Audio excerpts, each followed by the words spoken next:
Next topic पे आते हैं। इसका बहुत ही बर्निंग टॉपिक है देश में, और आईएएस मेंस में इस पे क्वेश्चन आने की पूरी संभावना रहती है। टू द पॉइंट समझने का प्रयास करिएगा। टॉपिक है लैंड मोनेटाइजेशन। लैंड मोनेटाइजेशन, इसका दूसरा नाम है एसेट्स मोनेटाइजेशन। मोनेटाइजेशन का मतलब होता है मौद्रीकरण, जिसको हम लोग जो है लैंड को सेल करके जो पैसा मिला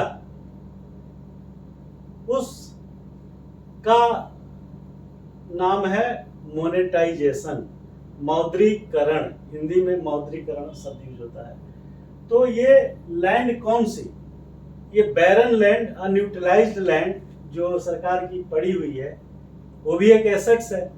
तो उस लैंड को प्राइवेट के हाथों में बेचना, कौन सी लैंड को, अनयूटिलाइज्ड लैंड को प्राइवेट हाथों में देना, इसको बोलते हैं मौद्रीकरण, मोनेटाइजेशन। अब सवाल ये पैदा होता है कि इसके पीछे सरकार की मंशा क्या है, क्यों लैंड मोनेटाइजेशन जरूरी है।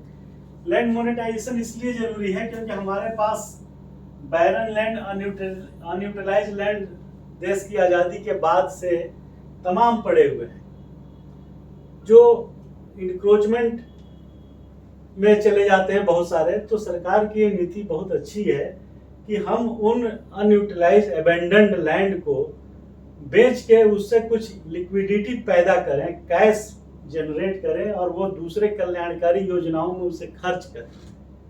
तो उसको बोलते हैं लैंड मोनेटाइजेशन। तो सरकार के तमाम विभाग इसके लिए काम कर रहे हैं, जिसमें नोडल एजेंसी के रूप में एक विभाग है जिसका नाम होता है DIPAM, DIPAM, disinvestment in public asset management. तो ये लैंड को कैसे जो है मोनेटाइज करेंगे, इसके लिए टेंडरिंग प्रोसेस होता है। उसके पहले, टेंडरिंग प्रोसेस शुरू करने से पहले उस पर स्टडी करके उस लैंड की प्राइस फिक्सिंग की जाती है। ट्रांसपेरेंसी जरूरी है, अदरवाइज कैसे पता चलेगा कि एक्स लैंड की टोटल वैल्यू कितनी है। तो पहले उसकी प्राइस फिक्सिंग होती है, जिसमें स्टडी करके आसपास के एरिया का जो कंपैरेटिव प्राइस है, गवर्नमेंट का अपना सर्किल रेट है, वो सबको ध्यान में रख करके इसकी प्राइस फिक्सिंग की जाती है। प्राइस फिक्सिंग निर्धारण होने के बाद उस लैंड के लिए रिक्वेस्ट फॉर क्वालिफिकेशन डॉक्यूमेंट्स तैयार किए जाते हैं, जिसमें प्रोस्पेक्टिव बायर कौन कौन हो सकते हैं उनको इनवाइट करके एक तरीके से वर्कशॉप सेशन चलाया जाता है कि इस लैंड को हम मोनेटाइज करना चाहते हैं थ्रू ऑक्शन, थ्रू टेंडर। उसका प्राइस ये है, आप लोग का अपना क्या विचार है, आप लोग क्या सोचते हैं। तो उनसे फीडबैक लेना, किससे, जो कस्टमर, जो पोटेंशियल कस्टमर है, प्रोस्पेक्टिव कस्टमर है, खरीदने वाले, उस स्टेज को बोलते हैं रिक्वेस्ट फॉर क्वालिफिकेशन। और उनके सजेशंस को इनकॉर्पोरेट करते हुए जब हम टेंडर निकालते हैं तो उस स्टेज को बोलते हैं RFP, request for proposal. 3 stage है, प्राइस फिक्सिंग, RFQ, RFP।